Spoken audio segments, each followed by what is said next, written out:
Well, I'm here with Iain Riggs, who's the Managing Director and Chief Winemaker of Brokenwood. Welcome. Good to be here. It's a lovely day here, but I gather it's been a rather soggy lead-up to vintage. Yes, more importantly, we might escape the second test down in Adelaide with a bit of rain down there as well.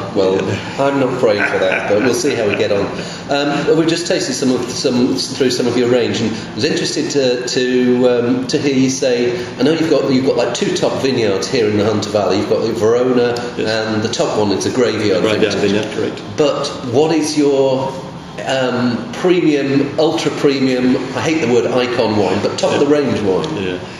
That'll be the HBA, which is named in honour of our three founders, James Halliday, John Beeston and Tony Albert, HBA.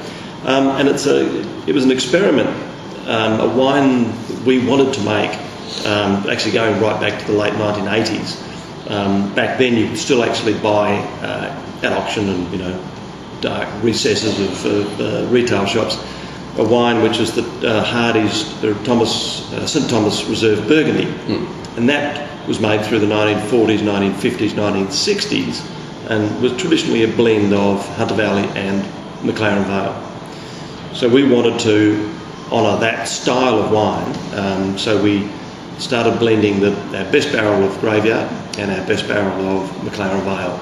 Back in the 90s it was the Rainer Vineyard, now it's Wade Block. And then age it, just see what happens. So we've made that every year since 94, and we release it at 10 years of age, and that's retails around 200 Australian. Now, I thought Australia was going down this path of regionality. How does this fit in with this? And what is your opinion on Australian pursuit of regionality? Is it a good thing, or is it just one avenue of many? That is the answer. It's one avenue of many different styles that we produce here in Australia. Definitely regionality in terms of Hunter Semillon, unique. Nowhere else in the world, let alone Australia, makes the style of Hunter Semillon we do. Low alcohol, fresh and zesty as a young wine. Put it in, just leave it in the cellar for 5 years. Glorious toast, honey characters, and will age for 10, 15, 20 years. This is a white wine, low alcohol, no white wine that has this great ability to age. So no question, regionality for specific wines, Coonawarra Cabernet, Margaret River Chardonnay, etc. But we have such a history in Australia of making glorious wines, and a few of us in the industry have been lucky enough to taste, wines, Australian wines from the 30s, 40s, and 50s, which are regional blends, and these wines are just magnificent. And I don't think we, in this rush to be regional focused, I don't think we should ever lose sight of where we came from in terms of our wine history. So I think blending regions is a very good option. Great. Now, maybe one other thing is, how old is your Graveyard vineyard now? How old are the oldest vines? The oldest vines there are planted in 1968, and they're in clay soil, very tough soil, and they're on own roots. Take a lot of work to look after them. Probably around a tonne and a half to the acre is the yield. And McLaren Vale, did you say Wade Vineyards there? That's there. And how old would the vines be? That is actually only about a 15-year-old vineyard, but the cuttings are off a very old vineyard in McLaren Vale, so it's old clonal material. We're doing a lot of work both here in the Hunter and in the property at Beechworth on Massal selection.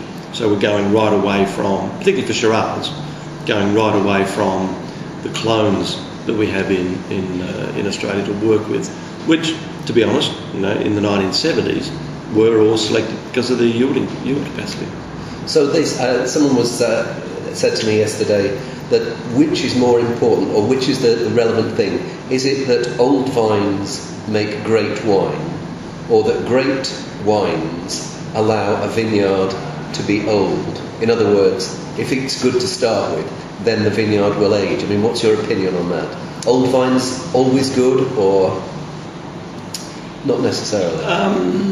I think, and I reckon this area is a good indication.